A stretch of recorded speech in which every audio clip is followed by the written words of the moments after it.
Well, we certainly saw our fair share of rainfall yet again over the last 24 hours. Now, thankfully, the steadiest and the heaviest rainfall is now well off to the east, but it certainly has added up. You can see Princeton over 2.5 inches.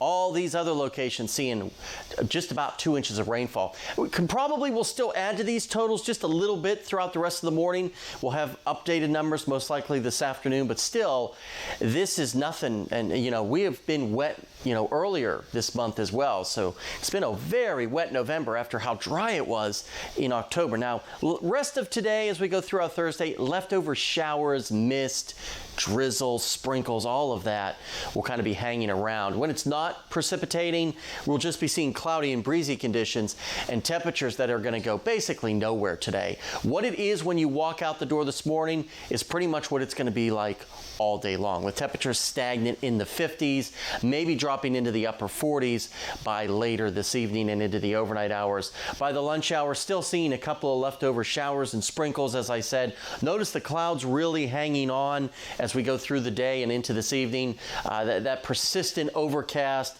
isn't going anywhere for the entire viewing area, unfortunately. Even as we get into tomorrow morning, we'll still see that cloud cover hanging around, and by the lunch hour, more of the same. Basically a carbon copy today to tomorrow, minus the rainfall chances. Little, if any, additional rainfall as we go through the rest of the day.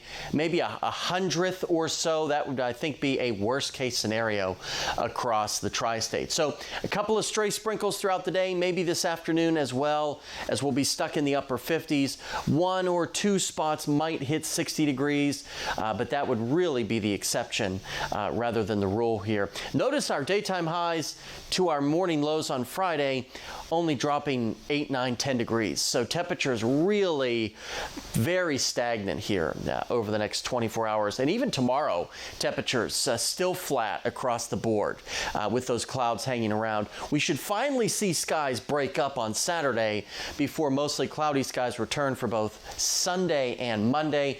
That's when our next chance for showers rolls in here, probably throughout the day on Tuesday. I don't think it'll be as heavy as what we just experienced. We cool down by Wednesday, though, with another chance for a stray shower.